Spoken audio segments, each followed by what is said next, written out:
আপনারা দেখছেন 24 টিভি 2 দর্শক বন্ধুগণ। এবার পাহাড়ের করবুকে মোথা বিজেপির 28 জন ভোটার ফের কিন্তু কংগ্রেসে যোগদান করলেন। এই মুহূর্তের সবচাইতে বড় খবর। তবে রীতিমতো পাহাড়ের রাজনৈতিক ক্ষমতা থেকে দুর্বল হচ্ছে শাসক দল বিজেপি। কার্যত এবার কংগ্রেসের জেলা সভাপতি উদয়পুরের টিটন পালের হাত ধরে ফের মোথা বিজেপি ছেড়ে কংগ্রেসে যোগদান।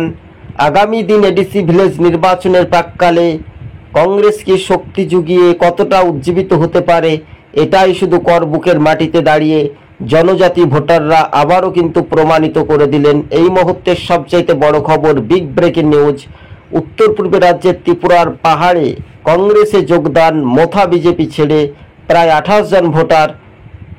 24 টিভি 2 ইউটিউব চ্যানেলটি ভালো লাগলে অবশ্যই শেয়ার এবং সাবস্ক্রাইব করতে ভুলবেন না। আপনাদের মতামত অবশ্যই কমেন্ট বক্সে জানান। এই মুহূর্তে ত্রিপুরাতে কংগ্রেসে যোগদান।